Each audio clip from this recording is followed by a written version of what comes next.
అండి, కొన్నిసార్లు మనం చెడ్డవాళ్ళు చెప్పిన మాటలు బట్టి ఎవరిని వదిలేస్తాం తెలుసా? మంచోళ్ళని వదిలేస్తాం.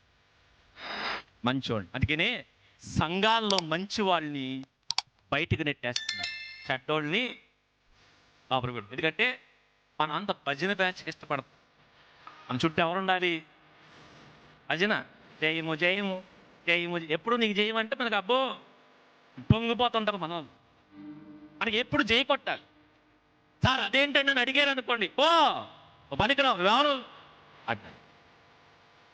మనకు భజన చేసే బ్యాచ్ అంటే ఇష్టం. మనకి ఓ గొప్పోడివి, ఓ తోపు, నువ్వు కురుము, నువ్వు అది ఇది అంటే ఉప్పొంగిపోయి వీళ్ళు పక్కన పెట్టుకుని వీళ్ళు ఎవరైతే ఉన్నారో వీళ్ళు చెప్పిన పనికిమాలిన మాటలు బట్టి మంచోళ్ళు బయటికి గెంటేస్తాం, నాణ్యమైన వాళ్ళు బయటికి గెంటేస్తాం, ఫలించే వాళ్ళు బయటికి గెంటేస్తాం, పరిశుద్ధులు బయటికి గెంటేస్తాం.